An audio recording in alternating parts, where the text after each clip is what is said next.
Hey, welcome back to the podcast. Thank you for your patience. As you probably are aware, we've not been able to get an episode out for quite a few months now. But yeah, managed to squeeze one in with Jake Fenwick of Fenwick Bows over in Canada. So I won't get in the way. Enjoy the episode and we'll see you soon.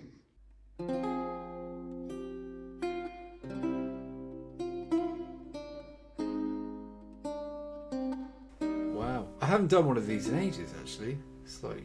I'm trying to think. Is it Kevin was the last one we did. Yeah. Kevin. That was in the summer when it was nice and warm because we were in t-shirts then. Yeah. It's quite different. So, Yeah. yeah. So weirdly,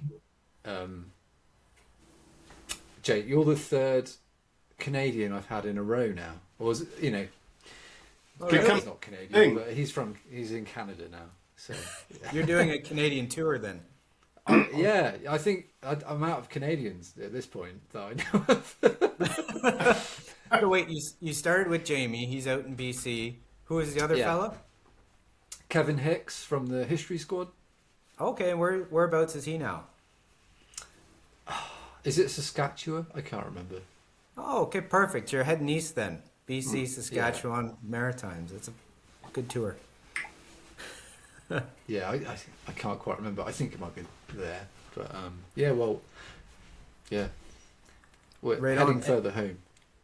And are you? Yeah, that's right. And are you guys based in a similar area? Yeah, we're about a 40-minute drive away from each other, so yeah, we're locals. Oh, right on. Yeah. Did you ever get to Plymouth when you were this way? I did, as a matter of fact. Yeah. Well, that's where I am now. Oh, no way. Really? Yeah. Oh, right on. Yeah. No, I spent, I think I was there in a hostel for a little while. I remember going to the museum there, seeing that rock. And, it's been a little while now since I've been to the UK. But I remember the Southwest just had, I don't know, old British magic, you know? Yeah, it's pretty cool. I mean, we're biased, but it's the best part of the UK by a country mile. Yeah, and you have to say that. You do. It's the law. It is written. Yeah. That's right. If you don't mind, They chase them out with pitchforks and flaming I was torches. just about to say, yeah, that's right. if you don't mind the rain, it's nice. Oh God, the rain. Yeah. Oh, the rain. It's very green. But I That's mean, where you are, Jake, it looks absolutely stunning. Like some of the posts you put up. It's like magical. Oh, I appreciate that. It's I enjoy this part of the country. I'm originally from Ontario, but the Maritimes for me is kind of like small town Ontario. It's, really similar. So it's when we moved out, we really enjoyed it. There's not a lot of people, and it's not very efficient. Everyone's kind of on island time a little bit. That can work. So there's pros and cons to that, but it's a good place. Our rain lately has been falling in a lot of snow though, which is a little bit more work to shovel. But Yeah, but it does make your Instagram posts very picturesque. I mean, some of them are like, "Oh, here's a bow I've made. It's a beautiful bow, but look at the scenery as well." that's called cheating, and that's exactly it. That's right. I often employ moss to help, make bows look good.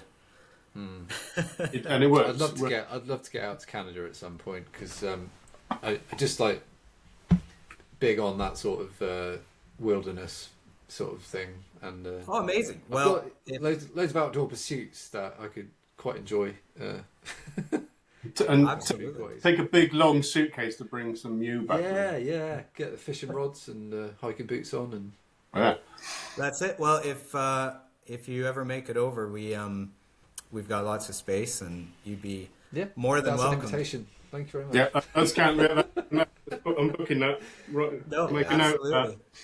Absolutely. There's lots likewise, of. Yeah, next time if you want to come back to Plymouth, Oh, amazing! I actually would. Dartmoor around the corner. I would love to come back to the UK, and I have plans on doing it. I was actually going to do it sooner, but with the new kid coming along, we'll probably be another year or two. But no, I'd love that, and Yeah, I miss it. I spent quite a bit of time over there. When was that? 20, 2012-ish. A Oh couple yeah, of years there. I kind of used it as a bit of a home base, so it would be nice to Yeah. kind of go back. nice. Man Well, of the you've been world by the well sound of anytime. things. Oh, well, thank you. Thank you very much. I appreciate that. My pleasure. Right. Well. Right. Yeah. Like I was saying, I haven't done one of these in a while, so yeah, forgive me a little bit rusty on my interview technique. But All good. Jake, so your company, you want to sort of tell people what you do if they don't know? Yeah, absolutely. So my company is called Fenwick Bows, and like yourself, Tim, I make English longbows and English warbows, primarily out of yew, but I also use, other woods when I can get a good supply of it. But the main ones are yew and ash. Those are the two main ones. But I'll have a bunch of ironwood hop hornbeam coming up, and a few laminates here and there. But yeah, that's Brilliant. that's generally what keeps me busy. Yeah, yeah. Lots of self bows. Yeah, A few laminates. Yeah. yeah. Brilliant. I love the self bows. We're very lucky where we are in North America with our access to timber like that. And mind you, I'm pretty far away from where yew grows, but it's in the same country, which Yeah. helps a lot. Does help. Yeah, yeah. So you're based in Canada, like you say. So have you always lived in Canada? I moved around a lot. I was really lucky where I kind of started my business, as it were, when I was in high school, and I didn't make much money, but for a high school kid, I made really good money, making bows.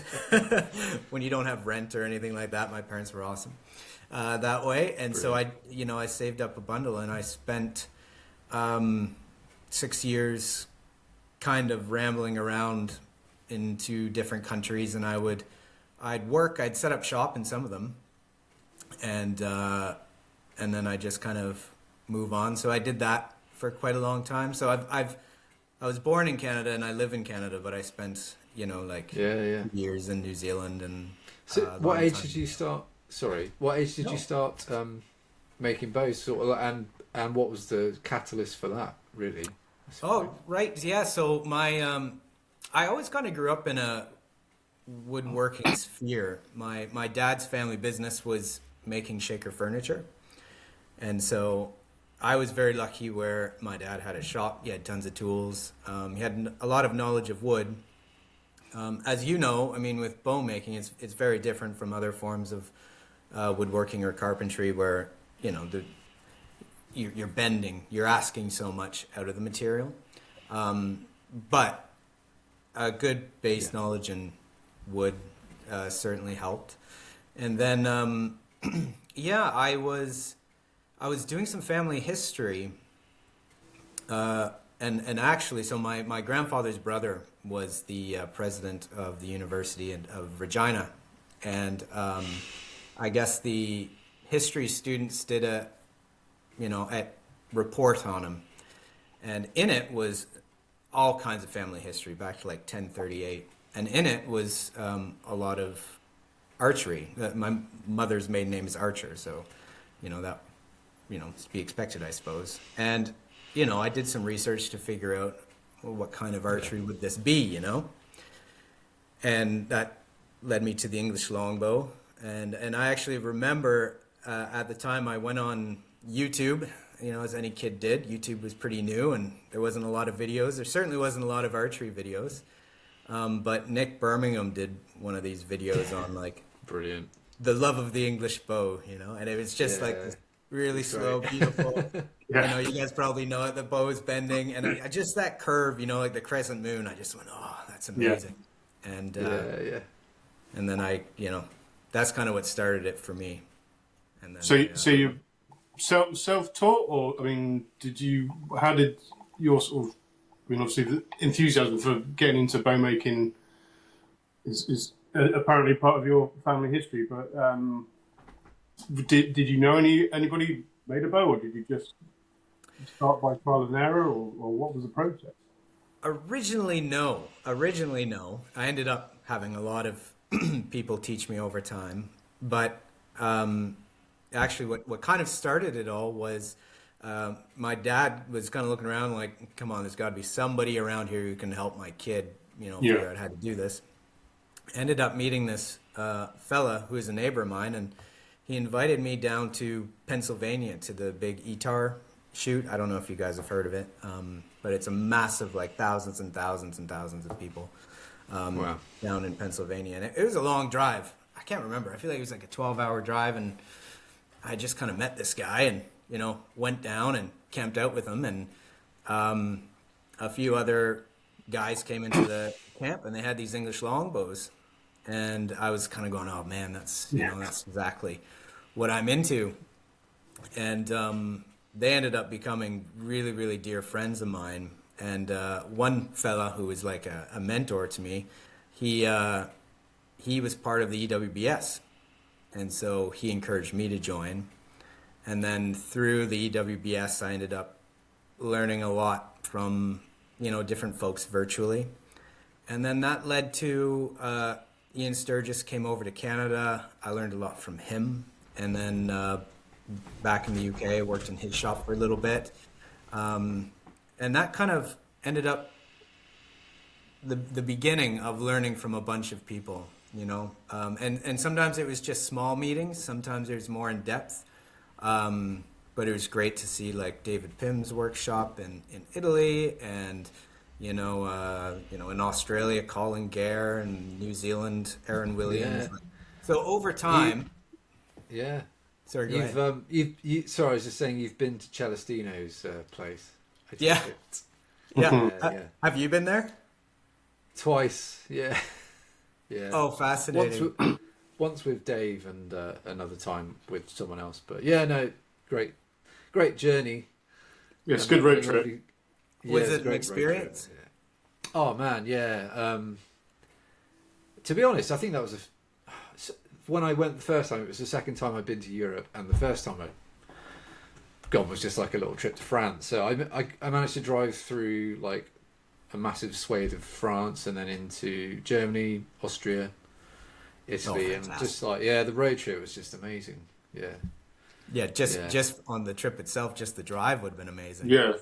Yeah. Did you guys stay in the yurt? Oh, we've got some stories, mate. Tell. I bet you do. Oh, Jesus. Yeah. And it was one of those ones where you think, are we going to still be mates come the end of it? Because it's going to be a hectic 5 or 6 days. If something goes wrong and, we don't quite gel, it could be a long old trip. But it was fine. Wasn't it, Tim? It was fine. Yeah, no, that's completely fine. That was yeah, been a few years. We had a great time. We just It was a good giggle. That's how you learn how you're compatible with people. I met my wife in a van, and that was one of those shortcut ways to figure out whether you're gonna make it as friends or not. Oh, definitely. Yeah. Definitely. Yeah, I mean, it got interesting when we got like we'd seen Celestino, and he gave us some espresso to keep us up for 2 days. We were flagging already. We were Such was the strength of it. And Dave was like, I think we should. Dave was like, I think we should go back another way. I was like, yeah, whatever. Like, and then it was just the worst decision I ever agreed to. in my defense, it was the sat nav was saying, well, it's about 20-minute difference. When you're at Celestino, it's about 20-minute difference to go back through Austria or go around the top of Italy and over the French Alps. Mm-hmm. Terrible idea. But it was an experience. Was it weather? No, we hit Milan at rush hour, and it was. I don't know how we got through it, and then we couldn't get a hotel, and we ended up we had to stay in this mafioso hotel just outside of Turin. Yeah, and it was just dodgy. It was so dodgy. Yeah, did you have you staves in the back? Yeah, we had all the wood, and we got in the hotel room, and I started Googling this hotel, and there was local articles about like mafia meetings there. I was like, I know Oh, no. it's just, That's bad when your hotel comes up in like, top news stories of the yeah. local spot. Yeah, restaurant. Anyway, I digress. I digress. That's funny. So you've been around essentially. Yeah. I remember when I was in Italy visiting Celestino, we had come from David Pim's, and I was with Ian, and we were staying in the yurts there. And I remember, I don't know if you had this same experience with Celestino. He's a wonderful guy, but he didn't speak much English. No. And we were kind of debating with use staves, and he showed us some use staves, and we were kind of like, we knew he had better stuff. So we were Good trying stuff. to haggle, and it was funny, like, yeah, it took a while to convince him before he had like this other. It was a shed really, but it was kind of into a hill where all like the more grade A stuff was. And I just remember kind of like arguing on dust, on the table with numbers, and and like back and forth kind of thing, until finally making it work. But yeah, and then getting that home was kind of an ordeal. That was Italy's a long way from where I am, so that was a whole thing. Yeah, import tax and all Yes. that. Yeah. Yeah. How are you? Exactly. Bit of a digression, but how are you coping with the tariffs into the US? Yeah, that was a pain for a while. I think the hardest part was they didn't seem to really know the rules. And so it was kind of, I mean, you guys probably have experienced something similar where it was totally luck of the draw for a while. And then you'd get your paperwork together and it wouldn't work. And, back and forth type thing. Luckily, I've got some people who come up to Canada sometimes and, they like to bring bows back with them, That's nice. for Yeah. camps and stuff. Yeah. There's things like that. But now it's gotten better. We've got like through the Kuzma agreement, the paperwork, they seem to have it more in line. So it's been going really good lately. But that might change, if that doesn't get renewed. So Yeah, I had some nasty surprises myself with it. yeah, did you? Yeah. I was wondering how it would be from the UK. Well, I sent one out, and the tariff was like 300% the price of the bow. So I had one of those. Yep. yeah. So yeah, I might talk to you about that another time and see what your solution is, because at the moment it's completely bottomed out my American market. Yeah. So yeah, but luckily, like I get a lot more domestic trade now. But like in the early days, it was all America. All of the stuff I was selling just seemed to Oh, be was going it? over there. Interesting. Yeah. Like, yeah. what percentage would you say? Oh, like 80% Really? to the US. Yeah. I was on Etsy back then. I've long since gotten off that platform. Yeah. But Etsy's a hard yeah, one. it's just a bit. Yeah, it's been a headache for sure. Well, I'm interested in that because from an outsider's perspective, like the archery scene in the UK seems to have changed an awful lot since when I visited. I was only there briefly, really, but it like in the UK per person, it seems like there's actually quite a base there where people get out to shoots and they do roads and they do all the field shooting and everything. So I kind of thought there would be more of a consumer base in the UK. I'm surprised so much was going to the US. Well, I think it's just because it was like early days, and people go with who they know. So it was just I hadn't been around long enough for Oh, I see. Yeah. for a reputation or anything to really sort of be in anybody's head. Just wasn't thought about. So yeah. Yeah. But yeah, I mean it's 10 years this year now, and it's changed like quite a lot in that time. I don't know about you. So I was going to sort of ask when you started actually, like what year? Yeah, so I started making bows. I want to say 2009, 2010, but I don't think I was really selling them until 2012 ish, Yeah. 2011, around then. And then that was kind of my full-time gig up until a number of years ago. Actually, is when my son was born. He's 4 now, and he was born right around the time of COVID. And then So, yeah. it was like it was a mix of things. Like we had a house. We bought this old like 1790s homestead out here, and the kid came, and I was like, you know, when you're a dad, especially the first time, and a kid's coming, you just panic, you know. And I was like, okay, I've got to figure out how I'm gonna do this. So I took some time off, and I worked learning how to build houses and work on historic homes and stuff. And it was really good for me. I did that for 2 or 3 years to just kind of get a little bit of a break. I built some B&Bs on our property so you could, you know, rent them out to tourists and stuff.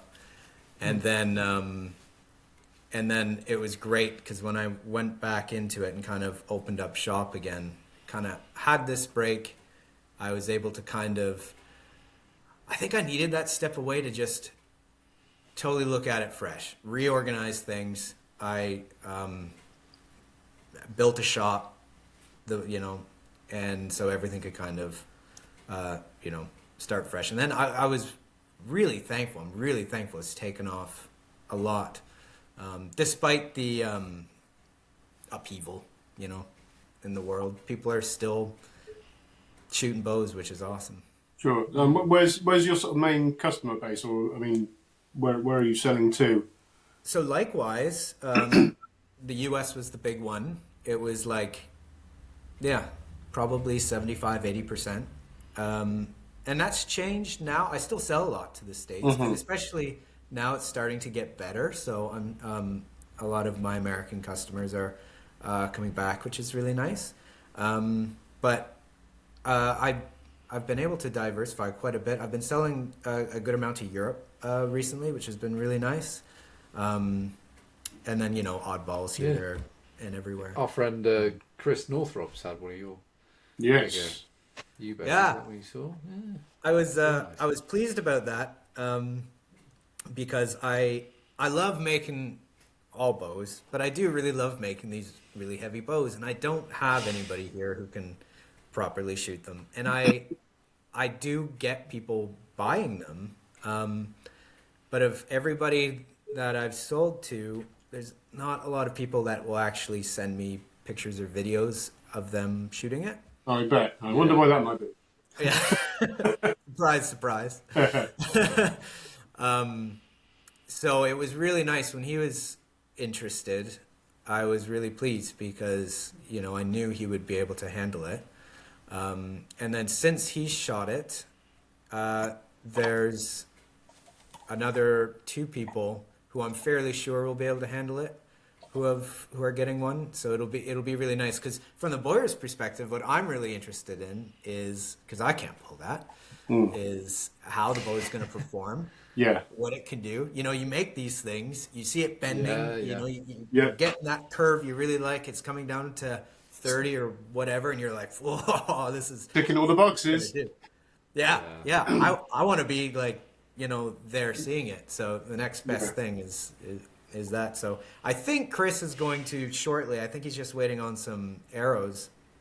He's going to shoot at some armor, and then I think him and Robin and Joe are going to get together and shoot it. I want to see what it can do for distance. And I want their, you know, their feedback. Opinion. Yeah. Which Yeah, would be it's cool. I was going to ask you because you I remember seeing videos of yours that you'd uploaded back in the days where you had a ponytail. Oh no. Yeah. Yeah, and you were shooting some pretty heavy bows at the time. Yeah. Yeah, I think my max was 140. I at one point got up to where I could pull 140. But not for very long. You know what I mean? I know exactly what you mean. Yeah. Yeah. Right. Yeah. And then that kind of dropped off, and I do find that I'm definitely a bowyer first, you know, like genuinely, if I had a choice between you could either shoot bows or make bows for the rest of your life, I would say make bows. Like I really enjoy that. So recently I've started working, trying to kind of get back to it, because nowadays, in the summertime, I can shoot, 110. I'm hoping to increase that. In the wintertime, I can't shoot 110. Yeah. What draw, Jake? Is it 30? Yeah, these days it's 30. Earlier, I was always shooting 32 because it was, it was fashionable, back then. It was, yeah. I've since learned that I'm not tall enough or limmy enough really for a 32-inch draw. So, yeah, it's and it's interesting. I actually really like a 32-inch draw with lighter bows, but it's just if you're getting anywhere near your max, for me, 32 is not reasonable. You're just getting compressed. Yeah, but I'm sure if you've seen those sad videos of me with long hair, then you'll know there's there's definitely on the heavy ones, you're and then you can just see your body kind of and it's crumple. Shoulders scrunch up and Waiting for the bow to spit you out. Yeah, exactly. Yeah. So I had a big chat with a few friends about it, and it was just like the compression's going to get you, So I'm like 30, 31, but mostly 30 these days. Yeah. And like you say, it just feels way more comfortable. I mean, I'm not short. I'm 6'1" last time I checked. So yeah, it just, and the heavier the bows get, the more that makes sense. So. Right. Yeah. I know. It's true. I was trying to test out a 120-pound bow lately, and I was like, 28 inches is fine. Maybe 26. Absolutely. Yeah. Right. It changes. So whereabouts are you guys at with your warbow journey? Because are you both kind of building up? Are you working? Yeah, I think we're both. I mean, I met Tim in 2019, just at a local archery club, and that was that was the start of my sort of archery journey in inverted commas. And we sort of quickly got to know each other and realised that Tim was involved in the living history group as well. I'd always wanted to start shooting a proper military warbow. Mm-hmm. So we just kind of, Tim was already on his journey at that point, obviously, being a bowyer. Mm-hmm. But we both started thinking, right, okay, let's do heavier bow. I need a heavier bow now. I need a heavier bow. This like target field shooting's all very well and good, but I think we can go bigger. So I mean, we've been sort of building up steadily since COVID, haven't we? Really. That's awesome. And if you guys can, I mean, I think. Trying to think. I think you were on about. It's about 8 years ago that I started like shooting the longer draw and sort of just like 80-pound sort of starter warbow. But I didn't have anybody to do it with, so I was training for 6 months, and then I just sort of went to the wayside until I met Dave again, and we just keep each other going, basically, just a bit of friendly competition. Well, I was about to say that's honestly that's huge. That's something like where I am now. There's some local interest that's starting up, but there's not very many people in the Maritimes. There's more people in the city of Ottawa than there is in my whole province. So it's fairly sparse. Where I was before, we had a wonderful group. Same guys I met down in Pennsylvania, and we called it the Canadian Warbow Society, and we'd have shoots and it was fantastic. We'd meet up like man, 4 to 6 times a year in different provinces and states. Going? And That's pretty good going.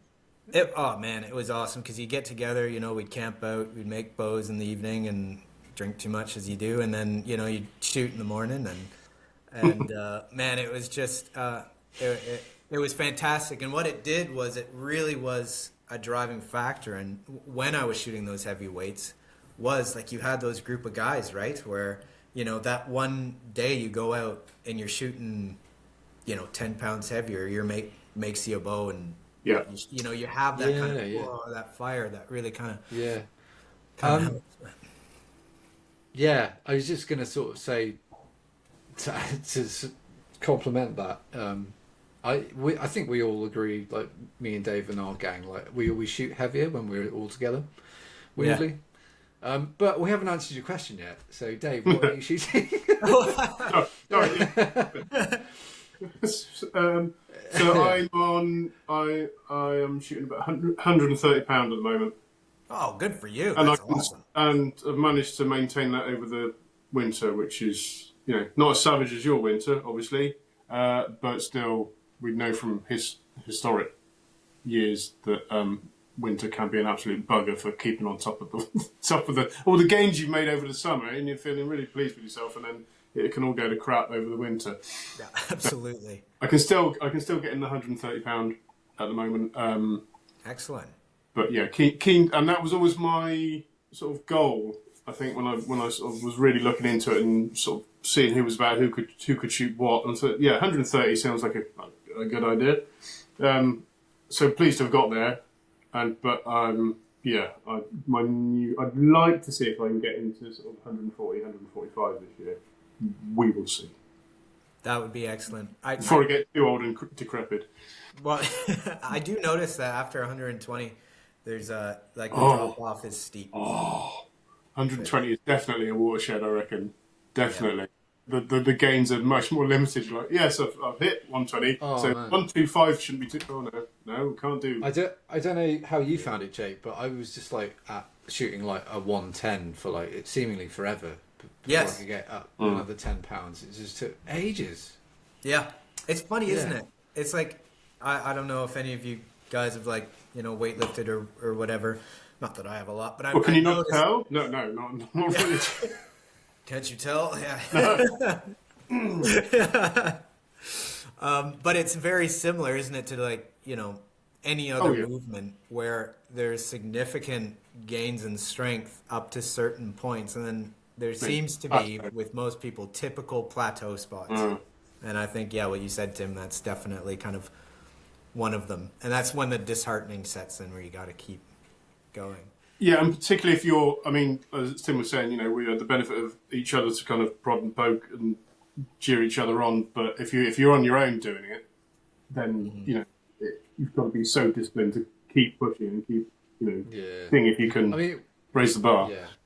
We're lucky to be in a group like WhatsApp chat with like people like Chris and Joe, and like they're just daily putting like training little clips up, and it does keep you sort of on your toes. Yeah, good motivation. Well, there's so much more of that these days. Like, I don't know why. Like, I never thought of bands like ever until recently. Like, we never did that. No. We were we wouldn't even shoot light bows first, right? I always used to start with my heaviest bow because otherwise I'd be too gassed out to do it. Yeah. And so, but now, it makes so much sense. It's great because, who actually has the time to get out into the field with your bows every day and shoot? Not very many people. Exactly. But, just keep on top of the sort of the physical demands of shooting. Right. Exactly. And the bands are not the same as pulling a bow, but man, they help. I think that's a fantastic thing, and it's become. It seems like it's become more popular. I mean, the UK has always kind of led it, this whole form of archery, but it seems, and perhaps it's just social media too. That's the thing, because I'm on the outside. I actually don't see. I only see what I see on social media, but it seems like it's growing over there. There's a lot more people shooting in the 150 plus or the 130 plus, and it's pretty cool to see. Yeah, Yeah, I'm it's definitely amazed by like some of the younger guys they've only picked it up, a year ago, and it's like, oh, for God's sake! Oh, that's cool. I don't know. It's taken me Makes no years drop. to get there, and they're just like, because they're young and buxom, they just Yeah. They got- like gone. Yeah, right. Yeah, you're not invited. No. no.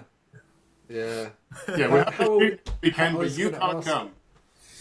I was going to ask actually, Jake, how old are you? Because I put you about 30, early 30s. Even. Oh, yeah, very good. I'm 30. Yeah. Oh, well done.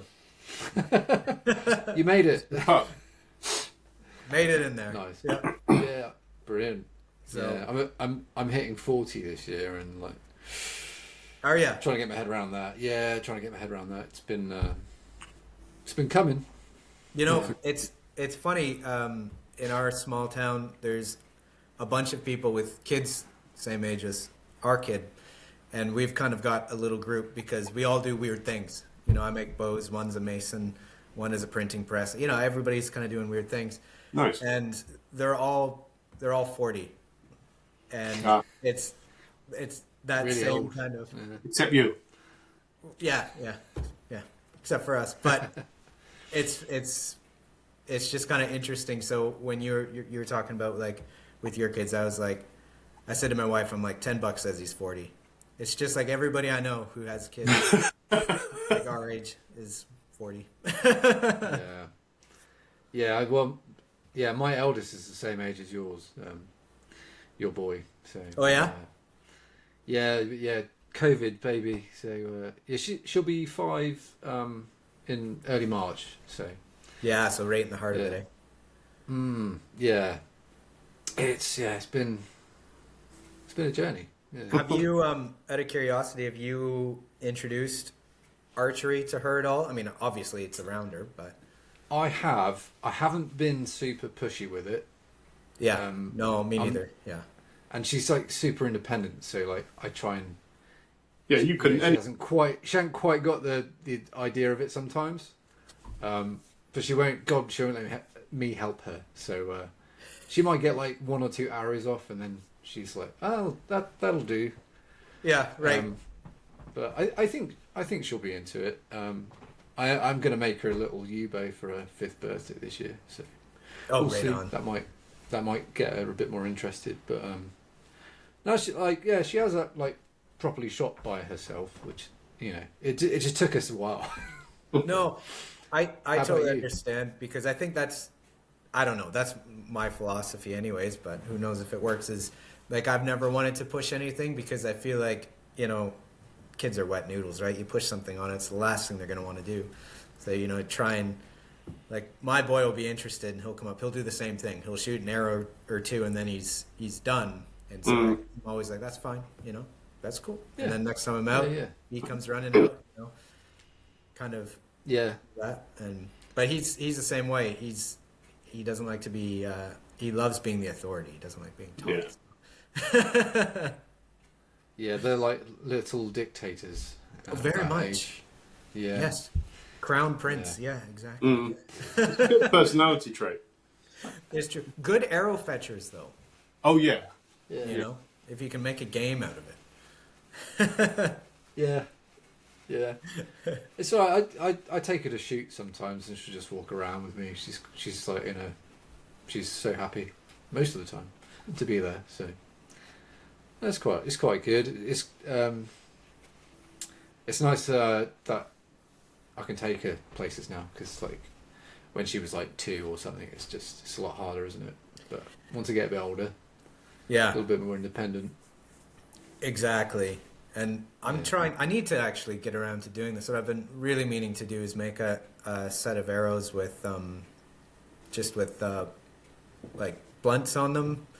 I really like using metal blunts, like old rifle cartridges work really well. And doing stump shooting, because my boy Silas, like, he's really happy in the woods. Like, he really loves when we go into the deep woods. He'll just run around, and that's like where his attention really is. And I feel like if I can mix the bows and that, it'll work really good, more than like in the field. But that's something I kind of want to do a bit more of is Sounds cool. in-forest shooting. But it's Yeah. that's just me in time, right? Yeah, I came from like a field archery background, and it is it's a special way of shooting. I do like it, being in the woods. Something about it. Well, I think with a traditional bow as well, you know, you really feel like you're at one with nature again. You know? Absolutely, and there's something about like maybe it just harkens back to a lot of us when we were kids and making like bows out of fishing rods and whatever Yeah. it is like when you're going through the woods and you see a hanging branch and you're like I'll bet you a chocolate bar Yeah. that I can pick that before you or whatever it is. But then And, that seems to be the mentality at roves and shoots that we end up going to is when we're picking out various random targets or shooting road signs hanging from trees and stuff. It's you're in a schoolboy. The mischief level is pretty high. yeah. And that just keeps the joy, really high. And you're all pushing yourself as well, shooting bigger bows, trying each other's bows, seeing if you can pull that, another £5 or £10 heavier bow, and shooting ridiculous things. And it's just good day out. Yeah, like not a joke. Sometimes we shoot rocks because Yeah. why would you shoot a rock? Yeah. Cool sparks, right? Yeah. Yeah. No, Yeah, exactly. There's no end No. to My it's wife super always great. laughs at me because I'll have buddies come over. Like recently, I had a friend of mine, Dan, came up from Illinois, and like whenever he comes up, we're just like little kids. Like the atlatls come out, the bows come out, poor decisions go up. Like it's Yep. just You you can just revert back. Yeah. You start shooting beer cans off of the fence, Yeah, Oh, we've all done that. Yeah. Yeah. absolutely. Yeah. Well, I think it's initiation that you've got to do it at some point. Otherwise, you do Exactly. it wrong. Yeah. Exactly. Well, and it's there's just that kind of I don't know that freedom with it that the bow brings. I think it's just a cool feeling. One thing I'd really like to do over here is, and we did it before with our shoots a little bit, is a bit more of that British Rove style, because we had small ones when I was in Ontario, but I'd really like to set up because where I live it's on the Bay of Fundy, but it's if you can picture the forested hills kind of wane into something called the Tantramar Marsh. So it's huge marsh land that the Acadians put in. I'm sorry. Oh no. It's very unprofessional. Oh my goodness. Oh dear. Should we start again? Yeah. From the top. And it's created all kinds of fields. And so it's kind of, in a way, it's a perfect roving environment because there's still some gentle rolling hills. Yeah. It's not just flat. Yeah. But there's like tons of space. And so it'd be nice to figure something out. We don't have those really nice manors and estates, like you guys do, but it would be That's pretty cool. Yeah, it is pretty cool. Well, you guys being up on the moors, there must be quite a bit of space up there, eh? Yeah, it's all public land basically, so it's just dog walkers and whatnot that you can't shoot, unfortunately. Oh, I see. It's a real shame, particularly when you're driving through. That would be a lovely shot over there. Wouldn't it be nice to send an arrow from there across to there? Yeah. And I mean, yeah, we had access to a field, but there's now horses in it, so we don't actually. I don't have anywhere to shoot at the moment. yeah, we're between spaces at the moment. Yeah, That's always difficult. yeah. You need to get on the good side of some farmers. Yeah. Yeah, definitely. I was going to sort of just maybe get back to sort of the bow making Yes. side of things. So, like, I noticed that you rather controversially put wooden knocks on your bows sometimes, which I don't think I've seen anybody else do. Yeah. So if you don't mind sort of talking about that. No, not at all. Explain yourself. Explain yourself, sir. Yeah, right. I've offended a whole culture. Yeah, Outrageous. outrageous. Not at all. No, it's just I mean I sometimes use wood for like an arrow pass. Like I'll put an inlay a bit of wood because why not? You know. Yeah, no, I'm just kidding. No, what it is really is, you know, like there's only so many woods that are good for bow making. Well, especially the bows we make, because the bows we make really do ask kind of a lot more than, you know, if you're making a flat bow. Yes. And to be honest, I just wanted to play around with different woods was part of it. The other was, well, I guess there was kind of three things. I think it originally started where I was running low on horn at some point. And then I really wanted to have an English longbow that was a bit more accessible financially for people. There's a lot of people, like I knew a lot of young folk who were really into it, but they're in uni or whatever, and so they didn't, you know, have much funds. And at least over here, English longbows are expensive. There's a reason for it, but they are expensive. And there wasn't really any good economic versions. You know, you could get some cheap hickory bow that somebody called an English longbow, but it, you know, wasn't really.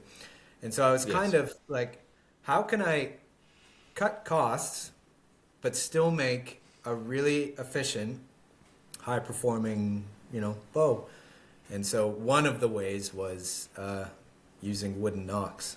So that's kind of the story behind that. And then people seemed to like them, so I just kind of kept going with it. So I generally only use those for my my ash bows, and then for, you know, laminates and the U bows, I use either cow horn or moose antler. Yeah, is that easy? I guess the moose is easy to get, but how is the horn like fairly accessible for you? Not really. It's easier to get moose antler than cow horn. There's certain. I've gotten local cow horn from a few different farmers, but they're not. It's not a reliable supply. It's kind of only if it kind of comes in, and so I get a lot off of a fellow who's based in Asia, and then the moose antler. We've got a lot here, and there's a big hunting community here, and so I've got buddies who hunt them a lot. And then, and the other thing is, a big thing here is shed hunters. So people will train their dogs to find moose antler sheds, because they shed them every year. Yeah. Not a year-round thing. And I wondered what you were going on about then. I was like, oh, okay, yeah. Okay. Go to people's back gardens. That's Yeah. Yeah, no. And then, you know, they're looking for the really nice moose antler racks, and most of them, or many of them, aren't that, and so they don't have a use for them. And so I'll But you do. But I do. Yeah, exactly. So. And how does it compare to horn? It's way harder than cow horn. It's kind of a pain sometimes. It's like rock. It really feels like sometimes when you're putting a groove in it. And it's very different from like deer antler. I don't recommend on heavy bows because it's so porous. And moose antler has that as well, and you can only use certain parts of the antler. But it's just so hard. It's very like marbled. So it's really great on like. I mean, I never worry about horn. I've never actually had horn fail on a really heavy bow. But working with horn is really nice. Whereas like with moose antler, like if it was a 300-pound bow, I'd have no worries. Like it's it's not doing anything. Solid. Yeah. Yeah. It's funny, isn't it? Like I've used like deer antler before, and you can only, like you say, you can only use like the very tip, because that's where all the hard material is, and like if you go back, it's just like honeycomb, soft sort of, like you say, porous sort of material. Exactly. Not very solid at all. And I should probably put a disclaimer: is like the deer antler I've used, I'm talking about whitetail, like perhaps deer like red deer, or I'm not sure what your local deer is. Some of the bigger ones, that antler might be more suitable. So I shouldn't just say all deer because I've only really used whitetail. But yeah, that's what I found is a lot of it is porous. What kind of horn do you tend to use on yours, Tim? Just cow horn. Yeah. I don't go for buffalo because, well, partly because it's not really. It's an anachronism really for an English longbow. So yeah, I've got a supplier for cow horn, but yeah, and also the buffalo horn's like really expensive, and it's a bit more brittle as well. Seems to fail. I've seen it fail for like, no reason at all, just sort of shear off. Whereas yeah. Sorry, I'm just waffling on now about. No. I I find that kind of thing interesting. I started with buffalo horn. There used to be a company, and ironically, the best place for me to get it was Scotland. There's a company called Highland Horn that I used to get buffalo horn from. Yeah, maybe you did too. I think they folded now. I think But so. I do remember. Yeah, It wasn't was cheap. good. No. That's probably why I started with the wood knocks as well. I think that's probably where I was getting it at the time, and then that Not forced me that to- the yeah. I think like the cow horn I pay like it's about £20 a kilo. And do you get it locally? There's a company in the UK that ship it. I haven't found a local supplier, but if you want the details, I can send them your way. If you I'd be interested. ever need, as a matter of fact, a UK supplier. But I'm it's always- always been good, and they nearly always send more than a kilo. that's great. Yeah. So you get like, yeah. Actually, I've There's got always another question for you, Tim. I was curious about is I noticed that a lot of the laminates these days in the UK, yours as well, it's very people are using more bamboo than anything with backs. So bamboo, is that a fairly easy thing for you to get in the UK? When it's in stock, yeah. I see. So there were like two main suppliers, and one of them went into insolvency or something. I can't quite remember. So I think there's like one now, which obviously all the bowyers go to. Yeah, right. So like they sell slats, which is what most people would buy. I don't buy the slats because I tend to prefer to get the whole round and Oh, cut it yeah, up. cool. Yeah, and it's a lot more economical, and then I can cut it to the size I want. And it's always in stock. Like the slats seems to just go out of stock really quick because people will buy like all of it, and it's all gone, and you've got to wait like 2, 3, 4 weeks for it to be like resupplied. So Oh, that's too bad. yeah, And how's problems of a bowyer. I'm sure you've got your own I do. supply issue problems. Yeah. I do. There's a guy down in the States called Yap Kopadryer, and I've known him since I was really little. Not well, but he was actually used to go to the Denton Hill shoots and all that. But he moved down to Georgia specifically for that type of bamboo that grows there, because he's famous for the Yumi bows. Yeah. And again, it's one of those things where he's probably the best option where I am as far as getting bamboo, but there's no good places in country to get it. So it's one of those things where it's kind of special when I get my hands on it. But we're lucky where we've got a lot of hickory, and I quite like hickory, so that that works out. Yeah, hickory's good. Yeah, it's the only wood I'll use for like a backing. I agree. Yeah. For It's- customers, yeah. I don't mind using really good ash with really thick growth rings for my own stuff or lighter stuff, but just for warranty reasons, I don't use hickory. Yeah. Can't mess around. That's part of it, isn't it? Like, there's just certain things where it's different if you're making them bows to sell than your own, Whereas if you're doing stuff on your own, you can play around a little bit more. But if you want this bow to hold up, and you want to be fairly confident for years, then there's certain things that you have to be really, Yeah. It's funny, isn't it? Like, yeah, I bought bulk amounts of yew before, and you go through it and you grade it, and you've always got a pile that you're like, I can't sell that to somebody because it's just not good enough. But you'll make a bow for yourself out of it, and by God, it won't break ever. It'll like just be around.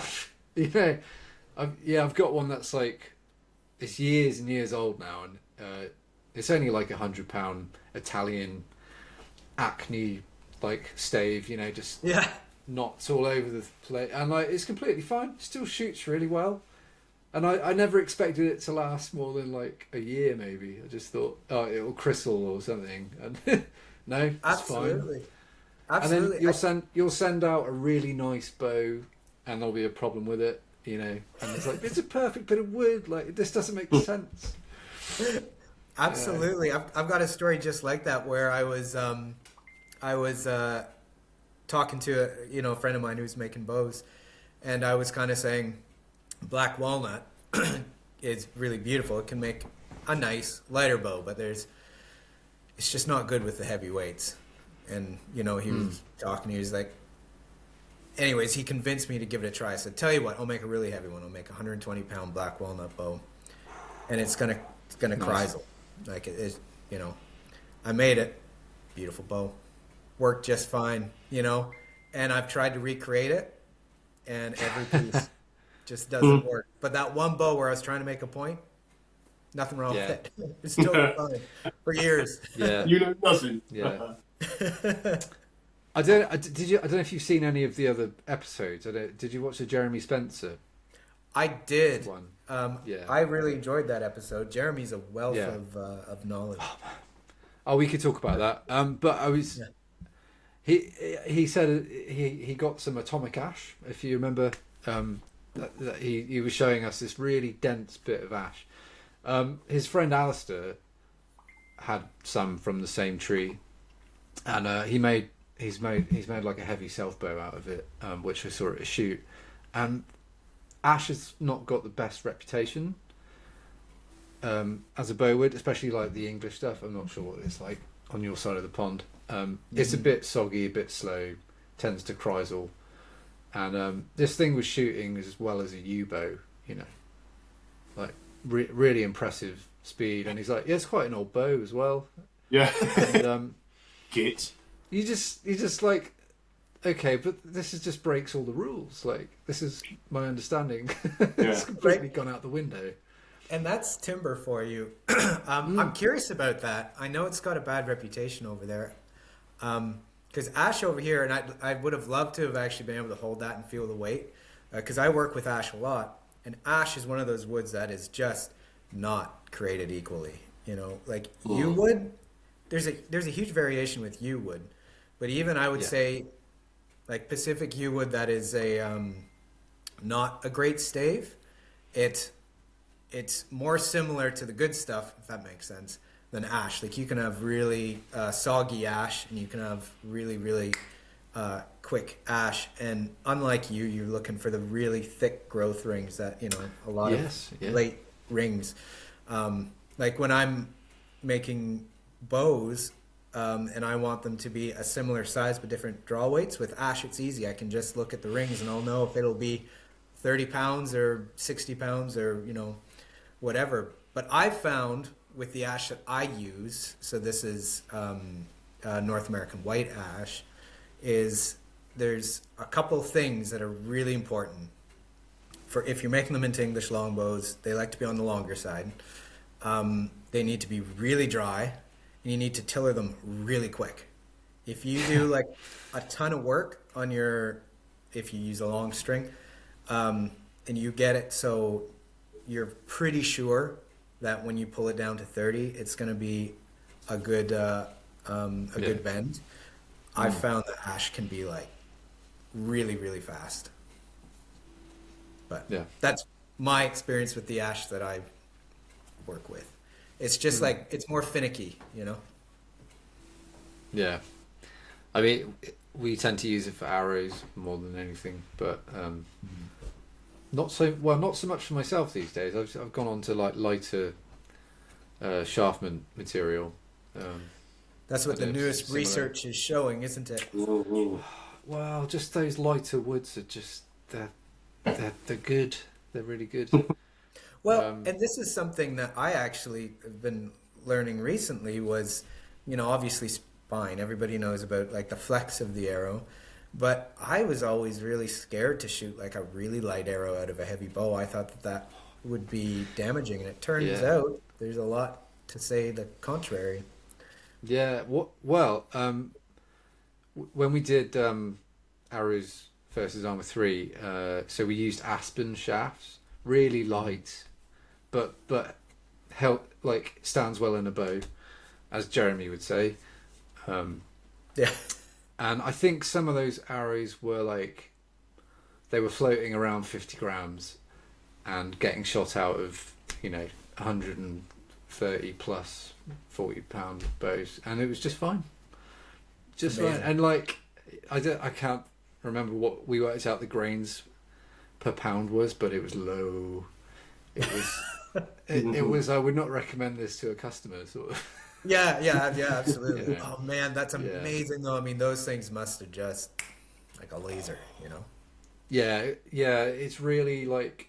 I mean, I've never been super happy with ash because if you like, you really have to like thin it down a lot for it to work as well as like. I call it pine. Pine's pretty good. Yeah. Well, they call it poplar, but most of the time it's tulip wood. That's pretty good. It's there's I don't suppose there's a perfect wood out there, but My favorite wood of all time is yellow birch for arrow shafts. I love yellow Really? birch. It's obviously it's not historically accurate at all, but as far as performance and maybe I will change now that like I might try. I've actually got some black poplar. I think it's from Finland, but that I'd like to try. So that might change. But what I loved about yellow birch is there's that nice mix where it wasn't too heavy. It takes a beautiful finish, so it's really smooth, really durable. You could shoot rocks and it wouldn't. Yeah, it burst depends apart. on what you're shooting. It's often the material of your arrows. Like, well, I can't afford to get rid of the poplar one on that. It's going to have to be an ash one because it might survive. Right, that's right. Yeah, exactly. It really does depend on what you're shooting. But going back to the episode you guys did with Jeremy, one thing I really loved about that was just all the different kinds of woods, that he was trying out. That's something that I love whenever I get the chance to try a new wood. I really enjoy it. I don't get a lot of time because, for me and for yourself, Tim, it's a business. So you're working on other people's bows. You're not really working on your own bows. But but when you do get the chance, it's fun. Yeah. Yeah. Oh God. I mean, that was such an eye opener spending the day with him because I hadn't really done a lot with mean woods at all in the past for the reasons you just stated. But I definitely came away thinking like, oh, got to make a cherry self bow. I've got to, have to get one of those. Like, just amazing. And then Jeremy's wood store was quite something too. Yeah, Was it? you I like bet. that? Yeah. Yeah, I I was bet. going to ask you actually. We just touched on it. How is your like order book, and how do you cope? Like, I can vibe, being a young father to young children. It's like, I can go to work, and then an hour later I've got to come home because something needs doing. Oh Children. my gosh, yes. Or the kids are sick, and it's just I'm always like trying to keep my head above the water. But anyways, if you wouldn't mind. I think I just maintain a certain level of stress that I'm always trying to constantly fight down, to be honest with you. But it's because for the exact same reasons you said. So, it's been really steady. It's been really steady. I was kind of worried going into winter that it would actually die down, And I was actually thinking, I was worried, but at the same time, I was like, oh, I can actually kind of build up some stock. I can make a bow for myself. Yeah, yeah, maybe. Well, and for me, it's yeah, yeah, Absolutely not. yeah. Well, we've got another kid coming in May, and so Hey.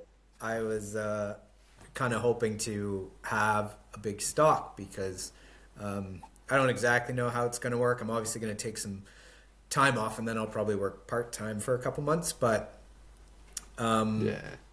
I don't know how much stock I'll actually kind of have. So to answer your question, it's not too bad. I mean, I think I'm taking orders right now for 2 months in advance, but I'm working like really big hours right now. I'm Oh, well done, mate. until the spring, I'm going really hard out on it. So that will probably get longer, as Yeah. time goes on. That's a good amount of time. Yeah. I mean, most people would be more than happy with that. Yeah. Yeah. But yeah, I mean, I know like Joe's just snowed under, and he's yeah, He keeps having kids. he keeps having children. Yeah, it's hard though. I don't know if you can see how red my eyes are from the lack of sleep. That's pretty. I can Yeah. feel it. Because I'm very scared. I'm very scared in the spring on what that will yield, because I'm working really big hours right now, so this is as good as the wait list is gonna be. Like I know it's gonna,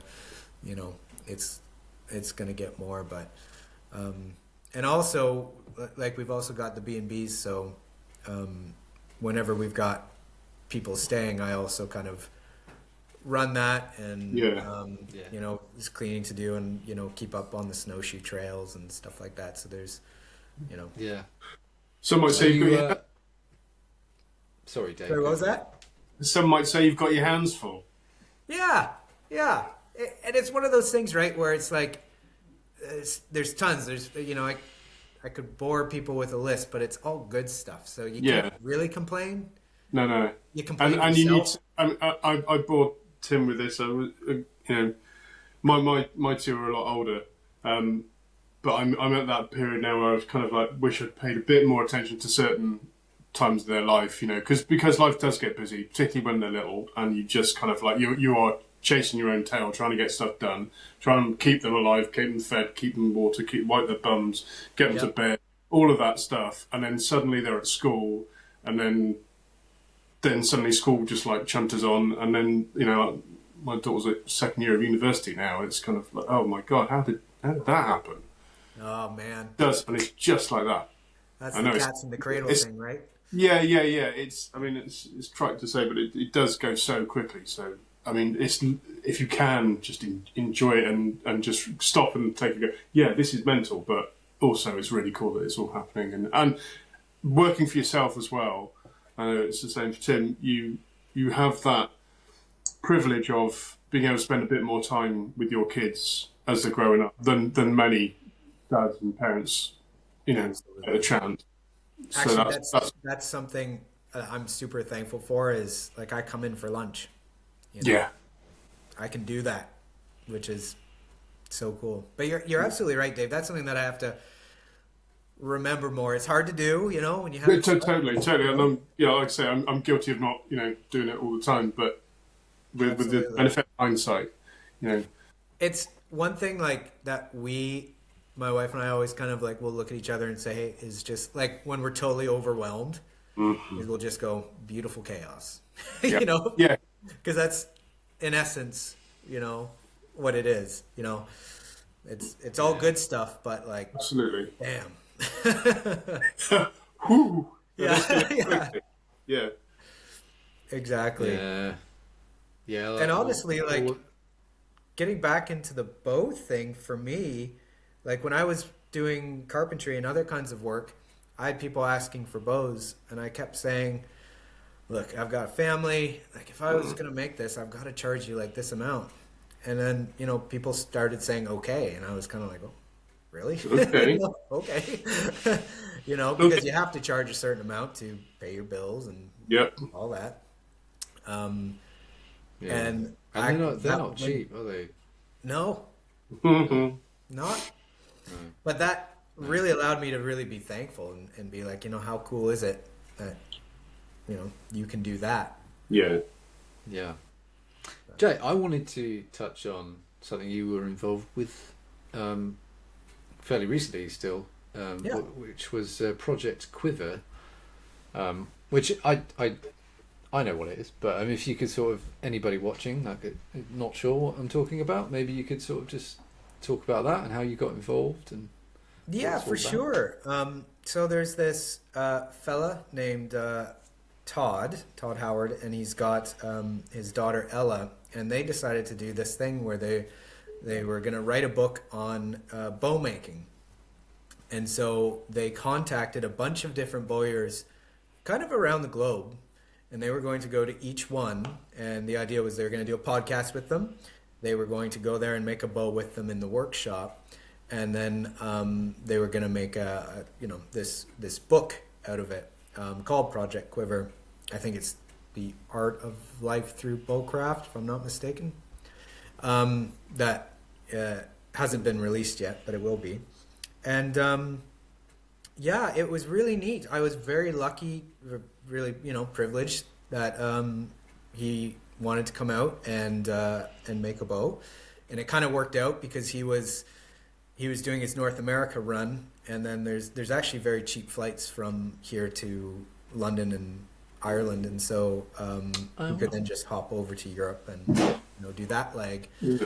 And it was wonderful. His daughter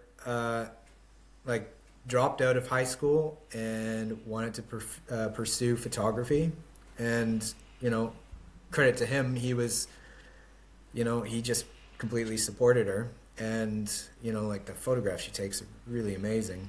And yeah, I'm excited. I think it'll be a really neat book. There's a lot of talent that he's got there, like Ryan Gauthier and Pete Woodland and Swiftwood Bows, and just a bunch of really great folks. So yeah, and it's different types of bows. I think the only English longbows are mine and Jamie at Ravenbeak. So that's the story. Well, they're there. the best kind, aren't they? Yes, exactly. Yeah. Yeah. Well, there's quite a few that he made, isn't there? I think there's like 12 or more. 14, I think. 14. Yeah. Yeah, I think That's it a lot ended of up being work. 14. I can't remember. There was a couple mishaps. There's a guy in Kyrgyzstan and a guy in South Africa, and something happened where it didn't work out there. So I'm not sure what the final count was, but Yeah. But it was nice, actually. And you know what I have to say? It's funny. He came at this time where it was midsummer. We've recently had the driest summer anyone can remember. There was droughts and wildfires and all kinds of stuff. And the only time that would work is when him and his daughter came the same time as my in-laws were visiting. And we live in, like I said, it's like a real old house. And the night everybody gets there, he's brushing his teeth. And he comes into the screen and porch where I'm sitting. He goes, the water's brown. Is that normal? And I'm like, nope. We were out of water the entire time, like completely out of water. And everybody, and I was kind of going like, oh no, right? This is going to be, we got a bunch of people, no water, like on rainwater buckets for toilets and whatever you can do, right? And, but everybody was just fantastic, really good mood, playing music in the evenings, and it ended up being a good time. I'm really glad that everybody was a trooper. Yeah, you got to have a sense of humor when these things happen. That's so important, right? Yeah. Yeah. Exactly. Makes it more memorable. Makes for good stories. Yeah. Yeah. Exactly. Exactly. I know he had reached out to a couple people in the UK, but I don't think that kind of worked out. So I don't think there's anybody in the UK in his book, but he'll have to do another one. Sequel. Yeah. Project Quiver 2. That's right. Yeah. Yeah. Yeah, Exactly. because I didn't realise you until like maybe last week that you'd done a podcast with him previously. Oh. So, like Yeah. maybe maybe you could tell people where they can go to watch that. Yeah, for sure. So his podcast on Spotify, I think it's under Salish Wolf. And he's also got now a Project Quiver YouTube channel, and he's uploaded them to YouTube. And yeah, on that you can, if you're not sick of hearing me yak here, there's another podcast there, which was it was neat. That was my first podcast experience, and this is my second, so it's an interesting. You're an old pro. What's that? You're an old pro now. Oh yeah. Well, thanks. I'm impressed that you guys can do it. And I wanted to say too, I recently listened to a bunch of the podcasts you guys are doing, and I think they're fantastic. I think you guys are doing a fantastic job. I thoroughly enjoyed them. So I'm glad that you're taking your very valuable time and doing that. Oh, not at all. Well, Pleasure. thank you very much. Yeah. That's very kind. I mean, it's the guests, isn't it? It's all about the talent. If it's any good, then it's because of the quality of the guests. Hopefully. Sorry, it's going down. Yeah. Yeah, I mean, we were meant to do one in November, but we had to cancel it like fairly last minute. But we are picking that one up in a couple of weeks, I think. Yeah, Sometime in yeah, February. three. Can't remember off the top of my head. 4 weeks, towards the end of February. Yeah. Yeah. Oh, good. With the Cern Abyss Archers, so they're all the guys from Todd's Ares versus Armor latest neat. film. So it's all of like Joe Gibbs' friends, and Joe will be there as well. Oh, cool. But yeah, so they set up their own little sort of warbow roving sort of fraternity. So it's just, yeah. Oh, that'll be Which a is good kind one. of what, yeah. I don't know if you've heard of the Wessex Warbow Society that me and Dave run.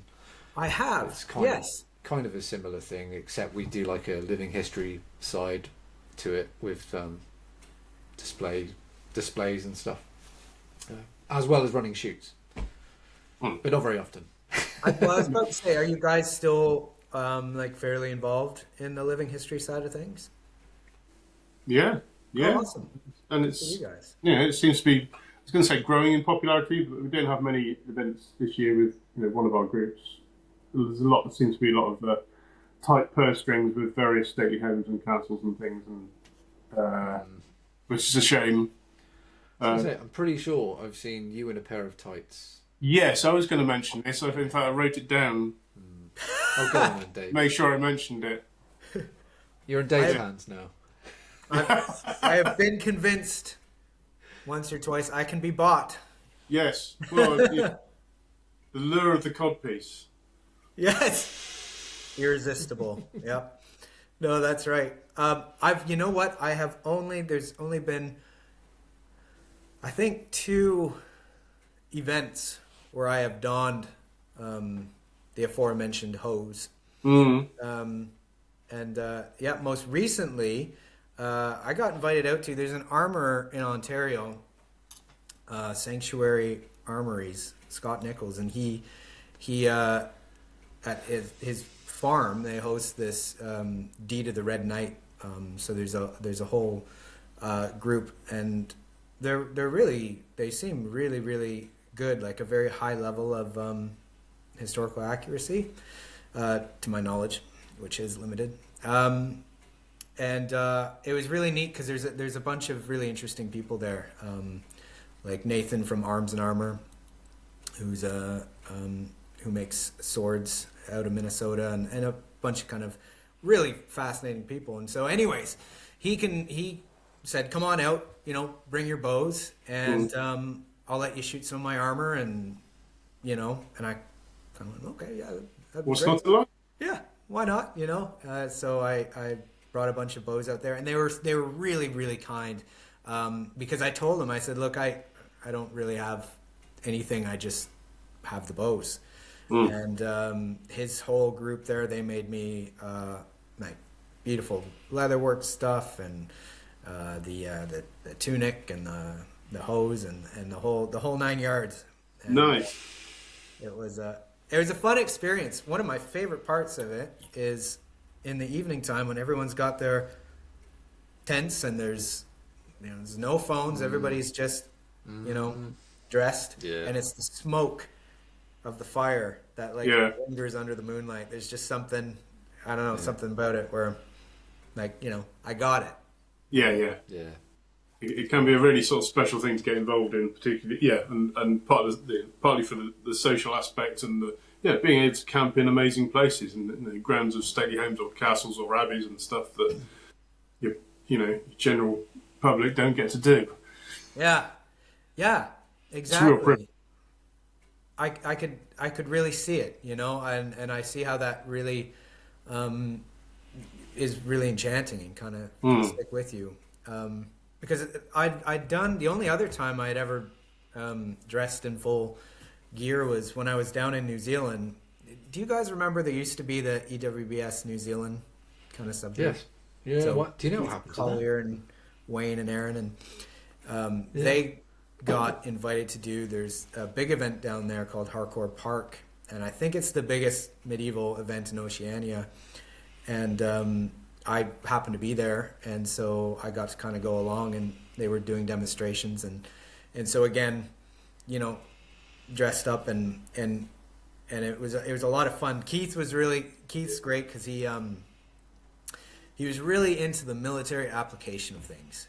Like he's got these two sons, and he'd deck them out with like really heavy packs, and he'd make them bring bows and arrows, and he'd make them ford rivers without getting their stuff wet, and he'd like have these different kind of ranges where when one guy's loosing arrows, the other guy's knocking, and then you call to the other person like you're ambushing people, and so that part was really fantastic. But what was interesting was, that was for the public, so there's a bunch of public there. But this recent event was not a public event. It was like you were only there, you had to be in gear, and it really kind of added something. It was this kind of it was this more immersive experience. So Nice. Yeah, it's great fun. Yeah, And so something about being. Sorry. Oh no, go ahead. I was just going to say something about being in period appropriate kit with the longbow. And everything's natural materials, and you've got leather soles on, and you feel like your feet can like grip into the grass. Sort of. It's quite. I don't know what the word is. I can't think. I'm too tired. But I don't blame you. Well, and I want to add on that, where one thing I found really interesting is it adds something when you're actually wearing the clothes or the armor, like the breastplate. One thing I found really interesting that Scott and I were kind of working on is when you're wearing a breastplate, you can't shoot in a modern form really easily. Like you have to get around it. So it almost forces you to shoot in in more of a medieval style. And in fact, we got folk who were new to archery, and you put them in a breastplate. The hornet's nest now. No. What's that? The comments. I said you're going to poke the hornet's nest now with draw technique. No, carry on. Sorry, I shouldn't have interrupted you. Oh there. Dear. No, go for it.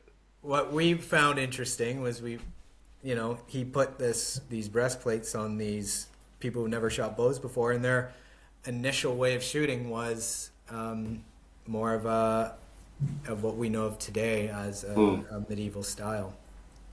So I don't know if how accurate or not that is, but that was an interesting kind of thing that we observed anyway. How did you learn the technique to shoot heavy bows? Because I guess there wasn't. I imagine there was no one to show you the ropes. Essentially, so just sort of figuring it out yourself. Yeah, I'm still working on that. Yeah, we all are, really, aren't we? Same. It's I think. Really, it was YouTube and the WBS forum, because there was nobody here doing it. There's people shooting English longbows, but in a modern way, as you would bow hunt. And so yeah, over time, it just kind of evolved. And there's still things that I know I really need to work on. For example, like when I shoot, I have so much trouble getting the string back there. I always want to shoot with the ends of my fingers.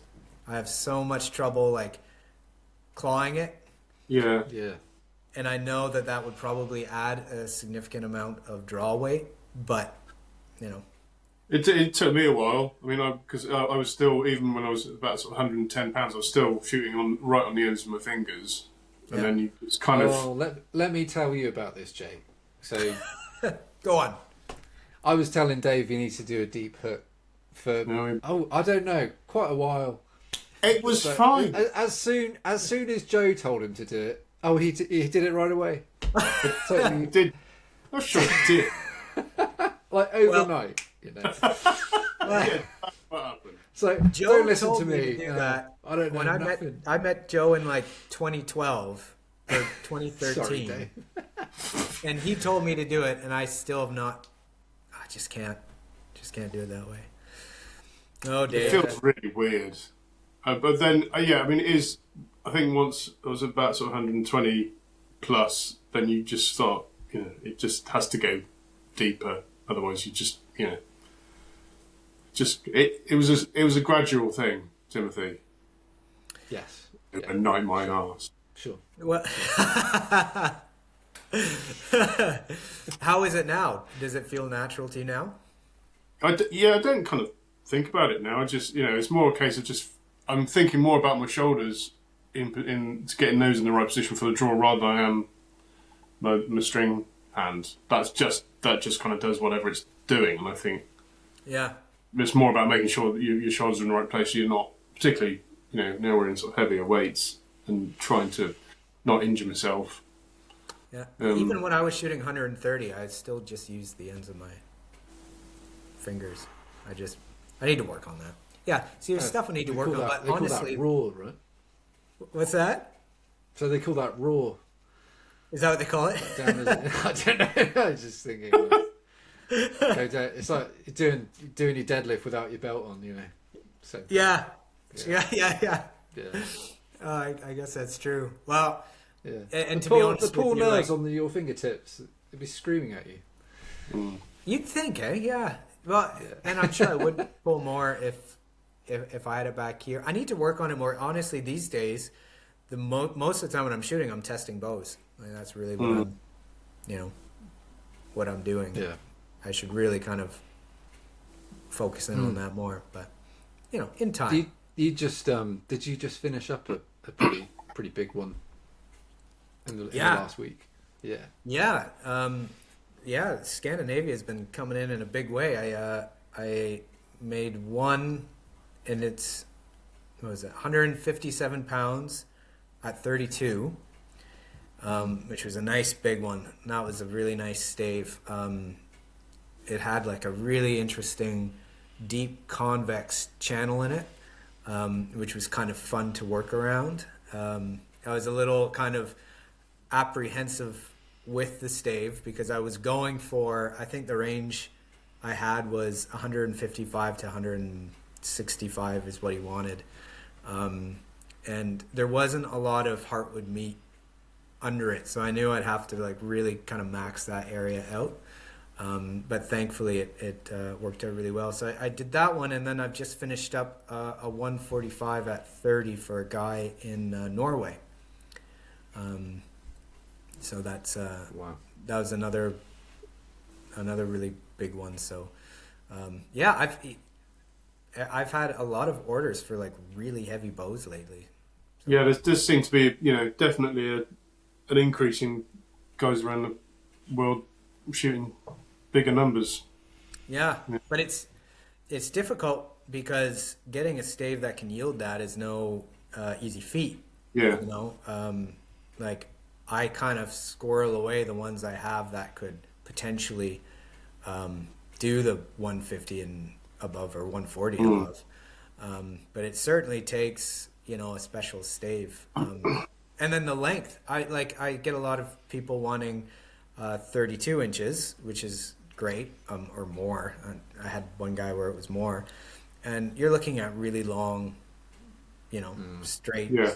thick, tight grain, No staves. problem. So yeah, they grow on trees. What do you want? Yeah, I know, right? It's a great deal. Yeah. But It's true. yeah,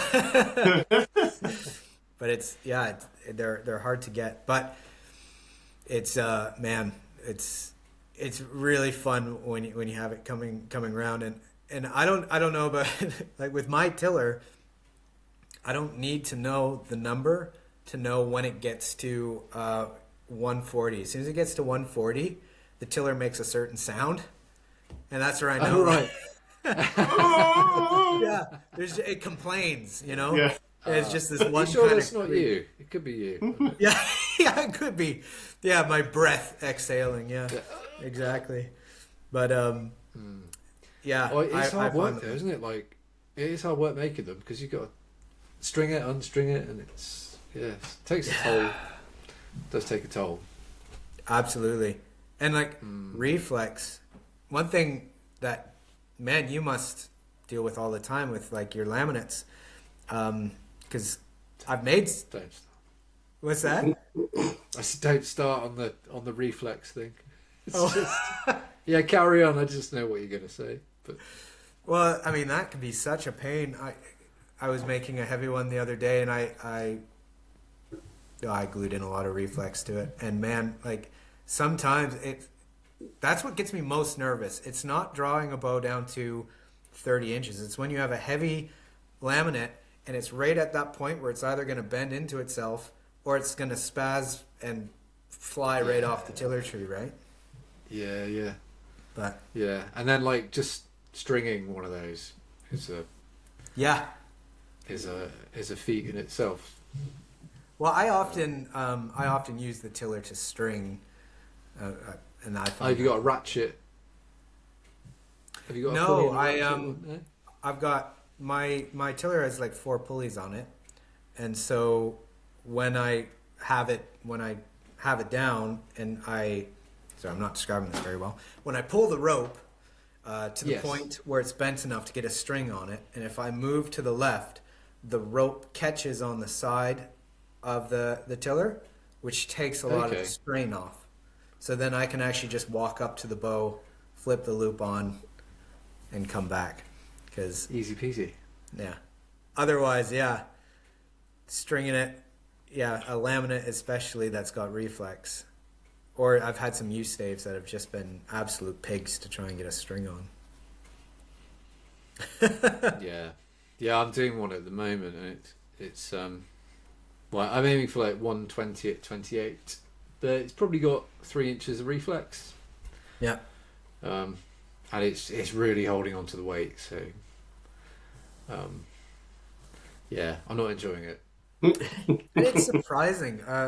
Like, I've been using a lot of Osage and Ipe, and just kind of like some batches are just more dense than others, and all of a sudden it's like, oh, this should be 80 pounds, and it's looking like it feels like it's gonna be double that. It's, Yeah. it can be. Is it quite easy to get like Osage? I'm sure it is actually. Probably where North America. It is and it isn't. I've got some nice staves. I traded a guy for down in Oklahoma. It's more worthwhile for me to get you than Osage. But our timber merchants, we get a lot of Osage, which is nice. I think most of it's Bolivian. It's not American. But yeah, a lot of Bolivian Osage, and then like where I am, I'm about an hour to my closest place, and they're the ones that have got Osage. But I have to drive around. I have to drive all the way to Halifax to get like hickory and Ipe and stuff. You kind of have to choose your locations, kind of thing. But I don't make a lot of laminates. It's I'm still mainly doing kind of self bows, so it's it's almost like a treat for me to play around with different woods, Because the nice things about laminates is you can play with all these different woods that you don't normally get to use, and figuring out what cores make things, what builds up the efficiency.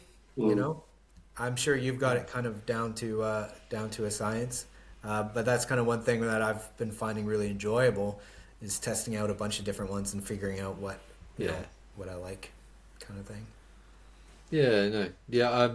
Mostly know what I'm doing most of the time, but you do get the odd surprise, and I mean, I feel like you're saying about using like different woods and new woods, like you just got to learn that wood. Like as soon as you add a new one in, they're all different, they all work different, they all like Osage will like crack really easily, like when you dry it. So if I go buy a board, I've got to really like go over it with a comb to like check for any like hairline cracks running in it, because like as soon as it's glued up, you don't want to be like having to throw that away or trim off a bit and put a fresh bit on, because that's like I did it the other day. There was like a morning I had to like reback a bow because I'd done a glue up and I found the bamboo had a crack that I hadn't noticed. No. So I was like, take that off, and it was like, well, it's never easy. No, I think you've worded that really well, though, where every wood you really have to get to know it. I think that's very, very true, because they all kind of have their own characteristics. I mean, it's part of the fun, isn't it? Yeah. But even getting the same wood from different places, it can be very changeable, type thing. And what different types of tillers different woods like have you played around with that much? I mean, that's something where it's like there's certain woods where I feel like a slightly more whip tillered bow works better, and other ones that you bit more full compass, as it were. And like something like Ipe, I'd say like if that's going to crizzle, it's going to be somewhere in the middle. So like right. I've never seen a crizzle like in the outer limb. So like you could like sometimes I'll like purposely whip it a bit to get some of the stress out of the center. That's interesting. Does that make sense? Yeah, no, that makes a lot of sense, because I find that Osage self bows like that, and they're also very dense. I feel like really dense woods do a little bit better that way. That makes a lot of sense. Yeah, they're good, but like they are a bit more susceptible to like checking, like as you well know. Yeah. Like the sort of standard wood that you probably are really aware of is lemonwood. I don't know if you can get that. We can't. I've never worked with lemonwood. Oh really? Well, it's super reliable. Super reliable. You can badly tiller it and it's fine. But sure. It's just an average sort of. You'll get an average performing bow out of it. Mm-hmm. Like, so yeah, if you want a better, like a faster cast, you're looking at like Ipe or Osage, but then you're taking a risk in a way. And I think. Sorry, I didn't mean to cut you off. Just said. Just because what I just said about checking and stuff. Well, one thing about lemonwood that's intrigued me is, at least where I am, there's not a lot of really good laminate options that can make a substantial bow. A lot of the bellies are really, really dense, and so they're actually really narrow. So if you're making, like, say you're making a 60-pound bow for someone and you're using Ipe or Osage, it's going to be like a little needle bow, So, I get people wanting more substantial bows, but we don't tend to have a lot of options for that. Where lemonwood seems like that would be a really good one. It doesn't seem as dense, Yeah. Yeah, no, it's not. It's lovely to work with as well. Another good one is like bamboo again in a belly. I don't know if you can get like the structural beam stuff. I've seen people using that. Yeah. They call it like action boo or whatever. But Not that I didn't take credit for that, because I know like Lee Heritage Longbows makes makes them like that, and Joe does it too, and there's a few other guys. But yeah, that's a good option, and you get a fairly stout bow. Dave's got a bamboo belly bow. Yeah, It's wicked. got the It's Heritage. wicked. Yeah, it's great fun. Yeah. So clearly it's a good performing belly wood then. Yeah, it's still very, Yeah, very so- bright. I've seen pictures, like I've seen it kind of online. Again, I don't really have a really good bamboo source. I might see if I can change that, at least like north of the border. But that would be something that would be kind of interesting. Yeah, because that's another thing I haven't really used with. I've played around with cores mainly because I don't, I can use ironwood as a belly, Ipe, Osage. Cores are easier because there's loads of options for that. But Oh yeah. but that would be neat. I should look into bamboo a little bit more. I'm intrigued by it, but I've always I think you also, just when you have access to hickory or whatnot, you don't really look away if hickory. Yeah, why would you? Yeah. Kind of thing. But I noticed that that's become the norm. It seems in the UK is bamboo. So Yeah, I think like a lot of the woods we get now are like kiln dried, and it just sort of, it's not great for them. So I was getting hickory and it was lifting like before it had been finished tillering. It was like, oh yeah, it was a bit. To say I was upset would be yeah. You just you. Well, you know what it's like when you've got like an order list to get through, and you're like, I need stuff that's gonna work. I can't be like wasting days with bad materials. So yeah, I just went over to bamboo because it was just, it's gonna work. So yeah, well, and that's it. Yeah. Like it. but then especially if it's that business. presented a whole other learning experience of you really have to dry that stuff out before you glue it up. Otherwise, it's going to check. If it goes somewhere and it's dry or hot, it's likely to check. Not that it's a problem. Like, you can still shoot it, but it's just aesthetically, it's not great. Yeah, right. That makes sense. And especially going from, like, our climate is very moist, much like the UK. And if you're shipping a bow to Arizona, I can see it being one of those things where that could be an issue. Yeah, because it's super like, do they call it hydroscopic, where it just absorbs a lot of ambient sort of moisture. So I've got a hot box now, but I used to like get a heat gun on that for like 10 minutes and just until it's bending, because it's so dry, and then you glue it up, and you wrap it so it can't take on any moisture. But yeah, Right. There's all things like people don't even realize that these are the things you have to deal with. Absolutely. It's all those details kind of ahead of time, and figuring out, if you're putting gluing reflex into your stave, how much are you doing? Like, it depends on the woods you're using, how big or how thick the woods are going to be.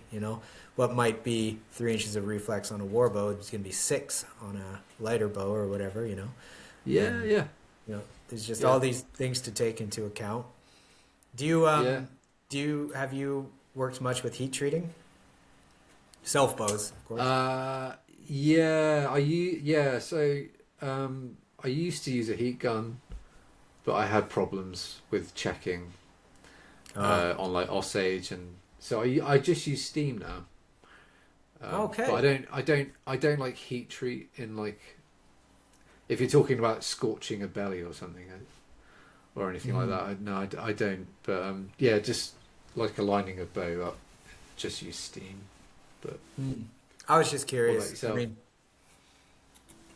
I use it a lot with use staves and stuff that got side cambers or whatever. You fix a lot of issues with it, but a lot of the whitewoods here do really well with heat treating. It's a whole step. It's a whole thing. But I've found that, again, I could be wrong on this. This is my impression. I think that whitewoods get a really bad rap sometimes because they are so sensitive to moisture. And a lot of them just need to be really dry and really benefit from that extra. They're so tension strong, that, you know, extra hit to the belly. And you can make them like all of a sudden top tier bowwoods, you know, but they take that much more time. And from a business point of view, that's the thing, right? So you can make these whitewoods perform really, really good, but people aren't necessarily going to want to pay for that if it's a similar price to you. They're going to go for you, right? So again, like how much is something like that worth it? You could make, especially like something like elm, you can make like a kick-ass bow or hop hornbeam. But who's going to pay that if like right next to it is a U-bow that's a similar cost? And it's, even though the U-stave was way more, the process to get that whitewood stave performing so well is hours, you know? Yeah, I mean, I've had like people ask for like heavy ash self bows, and I just have to talk them into getting a laminate, because I'm like, I'm gonna have to charge you like nearly the cost of a U-bow. Like, you might as well have something that's not going to check, or very unlikely to. And as that's opposed to like, and I was like, I can't really guarantee an ash warbow in the same way I could. Well, and that's it, right? Like you've also got a warranty issues that could come up that you have to think about. And like for me, ash can make an excellent heavy warbow, but I actually don't sell them over 60 pounds. I'll sell ironwood or elm bows over 60 pounds. I know they won't be an issue. And I know if I made ash bows, most of them wouldn't be an issue, but I can't be taking them back, right? No. So when you're selling, you've got to be like pretty confident and it's a funny industry, because like your father's a furniture maker, right?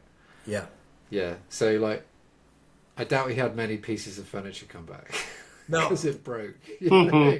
Exactly. And it's very different. Like for him, his range, like he did sell some to like Australia and far flung places, but generally it was Ontario, Quebec, and, you know, upstate New York and that sort of area. Because with furniture, you can't build a bloody harvest table and ship it off to, you know, anywhere very easily.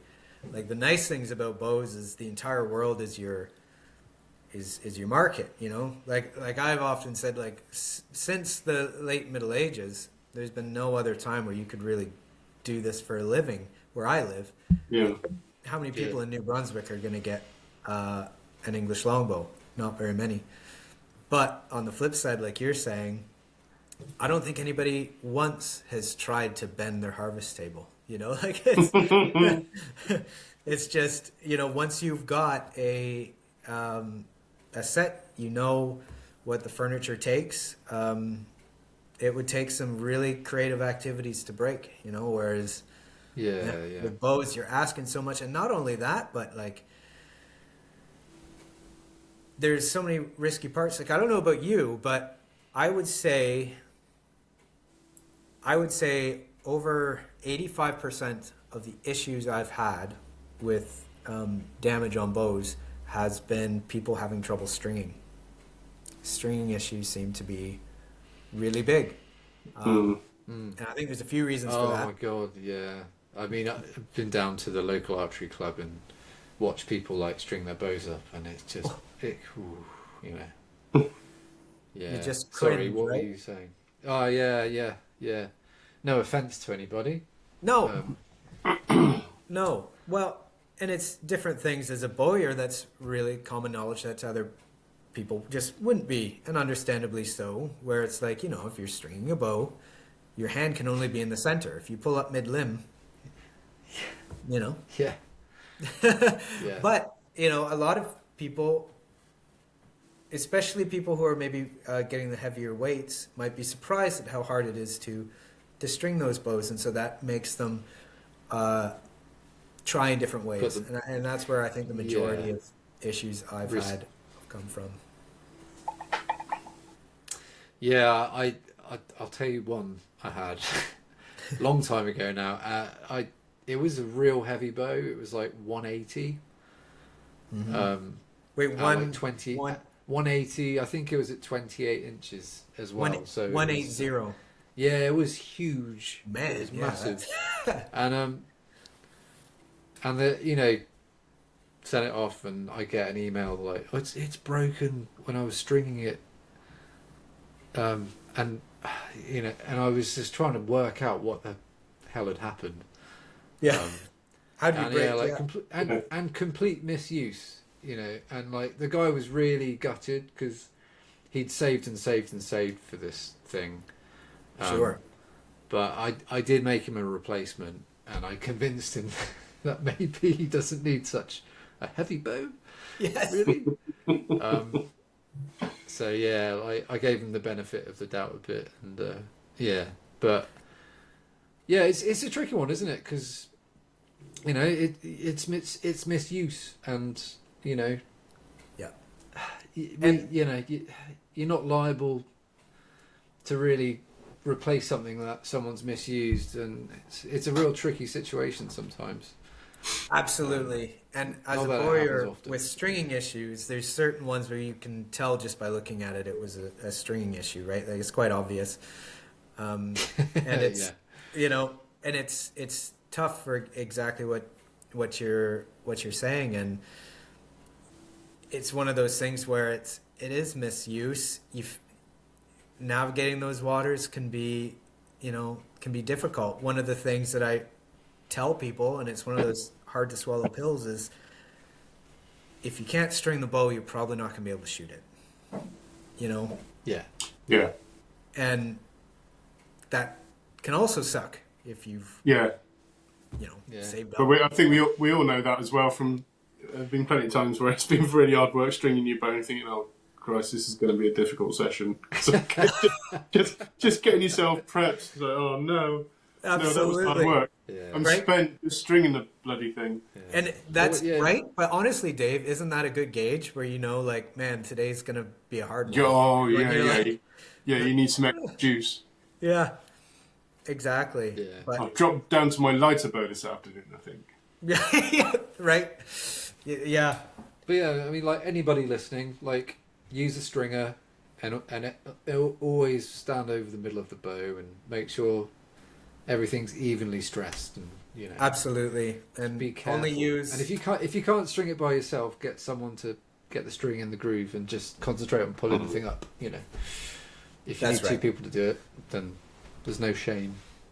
No, yeah, no, exactly. And that's something that I want to be really clear too, is I don't mean it like any sort of shame, because how would you know? And yeah, it's just really important things like, if there's stringing grooves, make sure and especially if it's a really heavy bow, make sure it's a loop that fits in that groove. Don't use like one of those pouch ones that puts so much strain on the end of the knock. And it's also certain things where people might go to their archery club, and their archery club might say, "Oh, use this. Works great." And it does work great for the bows that they're using, but not necessarily for this one, But yeah, that's a big one. But once you know, and I need to make like a video that I send to customers. And again, this has not happened very often, but I will say most of the issues I've seen have been stringing. Is just that whole thing of just imagine every time you're pulling a bow, just imagine the bend. You don't want to obstruct that bend. The bow might not even break, but you don't want to throw the tiller out. You want it to be a really high performing bow for years. Yeah. I always say treat it like an elderly relative. Yeah, that's good. Yeah. Don't put him above a wood stove. No. Oh, God. Or it's Yeah, stuck or like attic. in the attic or something. Yeah. Yeah, where it gets like raging hot in the summer. And, Leave Right. it outside. yeah. That's right. Hang them on the wall or prop them in a corner like any good family member. No, right. Yeah. Oh, well, like if anybody wants to order from you, Jake, where can they go? I don't know if you've got a website or. Well, I know you're on Instagram. yeah. Thanks for that. I've got a website which is fenwickbows.com. You can also find me on Instagram and Facebook and now YouTube as well. all just Fenwick Bows. And yeah, on it, you can always send me an email, which again, fenwickbows@gmail.com. And yeah, I'm pretty easy to get a hold of. So yeah. Yeah. Have you got any sort of anything in the pipeline that people might be interested to know about? Or I'm not sure. Well, it's kind of more of a local thing. I've got a medieval market coming up, but I'm trying to get stock in for when the new kiddo comes, so that hopefully orders can just kind of tick along nicely. And then of course late summer it'll be back as business as usual. But no, I've got a nice range of bow weights coming up that will be fun to make. So just another day at the office. brilliant. Well, I mean, thank you for your time. I know you've travelled to just have enough internet to do this interview. Did you say you've had to leave home in the snow? Oh, it's all good. We got a big snow dump, and our laneway's about half a kilometer. So, but thankfully, like, I can either snowshoe into town, or if we get the drive cleared, I can kind of drive in, and it's back to the 21st century in town. So I can come here and have fast Wi-Fi. So, but honestly, you guys, I also just want to say it's a real pleasure to finally get to speak to you both. I love what you guys are doing. I'm privileged to be on here and to speak to both you gentlemen. And cheers, man. It's a pleasure to have you. Thank you very much. Yeah, I mean, likewise. Yeah. Well, thank you very much. Yeah, thank you for agreeing and giving us, quite a substantial part of your day. I thought this would probably go on for an hour. It's nearly 2 now. So. Is it really? Yeah. I do that. I can you just ramble on. You're busy. You're working. Crazy, you're working long hours. And we're taking 2 hours out of your day. Sorry. No, it's not every day that you get to talk to cool folk like yourselves across the phone there. You guys, it's much harder for you folks. I mean, I don't know how late it is there, but it's a lot later than it is here. It's nearly bedtime. It is nearly bedtime. Probably past your bedtime, Tim. The wee one. I normally go about 10:30 these days. Yeah. That's something like that. But well, again, if you guys ever feel like taking a quick flight from London across the pond, just let me know, and nice. I'd be happy to show you folks around the Maritimes. Well, that'd be really cool. Yeah, that'd be great. And same goes for you. Excellent, thank you. Careful, I might actually show up. No. Knock on the door. Yeah, that's right.